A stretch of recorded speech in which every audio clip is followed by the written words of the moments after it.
Добър ден, приятно е да ви представя най-голямите сводници в Испания. Мадрид, Аликанте, Мурсия. Асен, Максимо, Франков и Кристиян Димитров. От град Ветрен. Пасаджишко, номер 1 столиците, гледайте хора, с хасковска регистрация движат на Рошко. Пари, мари. Ако ли сте виждали 100 евро на цяла екипа? Ей, ама чека, аз има още, бе! Ти какво мислиш? Гледайте! Сводниците в Испания, гледайте! Няма пари ли? Пълни с пари! Я пари, аз димам, Ти димай си, аз димам. Овчета! Остеги, що си? Си злагам с 20 евро! Чета! С 20 евро! Тя работи, бе!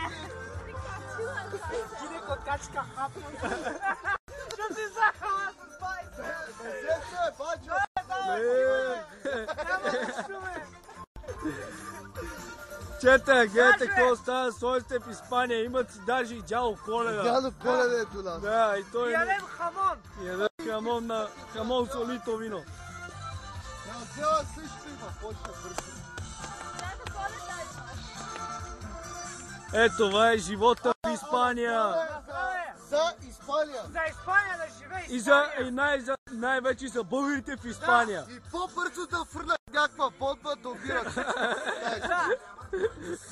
Не, в Испания не бомбата, в Карпата. Испански кючек, долу Карабаха. Сниби он. Дай. Ала, здраво. Безе си вземи. Взимаме се, аз сям ме чуем. Взимай, виж откъде се. Виж тук пише БГ. Паско. 2, 9, 6, 6. Ай, спирай, стига то. Стига, бе,